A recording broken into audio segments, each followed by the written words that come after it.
Hey everybody, today I want to talk about the intangibles.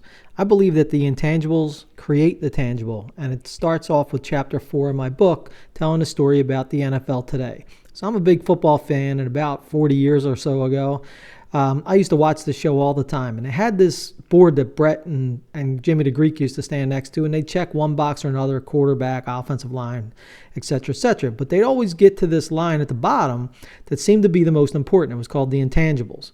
They talk about things like courage and effort and how much extra work the quarterback put in the film room, or teamwork, and what kind of electricity the team had, or how did they gel together, and those type of things were all the things they talked about. But whoever got that box usually won the game. So I was really intrigued by this, and at the time I was playing football myself. It was a Catholic league in Center City, Philadelphia. And I had this crazy coach. At the time, I thought he was crazy. Now I think he's a genius. So he had fire coming out of his eyes and spit all the time when he talked, and he'd be throwing his clipboard, and he never talked in a normal tone. And he had these crazy rules that we always had to live by, like we could not slip in the mud. He was dead serious. We were not allowed to slip in the mud.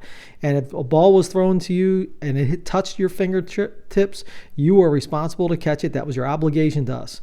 And he had these other unorthodox things he did. So he used to have us every week tape with clear tape on our helmet some sign, and play like a champion, killer bees. And, this was like kind of a defensive focus kind of a week. And another one I remember was swarm. It was another defensive thing. Well, I was on defense, so I guess that's why I remember those. But, all week long we'd hear this, and you'd see it taped to your teammates' helmets all week long as you're hitting each other.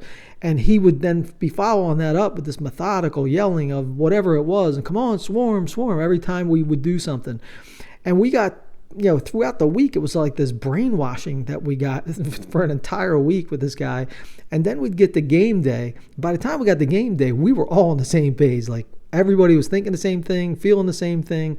And then he would supercharge his message with this super emotional speech. I mean, guys would be welled up with tears, and we would be so emotionally charged that by the end of his speech that tied this whole week together, we would literally feel invincible.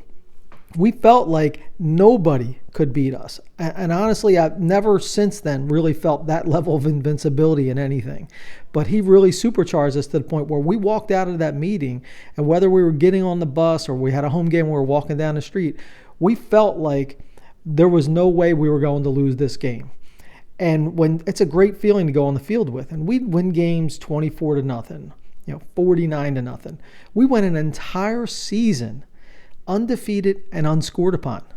Crazy. And you think about, what was the difference? What was the discernible difference? We were against kids our own age, same grade level, same school systems. What was it? What was it that was the difference? And I really went back to those intangibles. And I started thinking about Jimmy the Greek, and I was like, you know what? We got that check.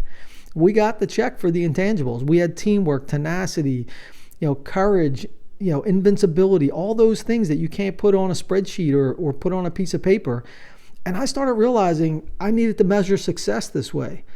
And measuring success this way for me, and I've done this in a number of situations, almost every situation in my adult life, where I look at accountability and teamwork and skill sets and all those things you can't see on a profit and loss statement, but that really matter. And people that work with me or I manage will also tell you there's no slipping in the mud where I'm at either. I took that from that experience as well. And if the ball touches your fingertips and we're paying you to catch the ball, you should be catching the ball. And I usually ask questions like, are you interested or are you committed? And I think there's a big difference here. If you're interested in something, you do it when it's convenient for you. When you're committed to doing something, you do it without excuse and for results only. And I look at all these intangibles, and they're all important. Honesty, integrity. You got to figure out what's the mix of intangibles you need in your business or your life to make your life and your results better.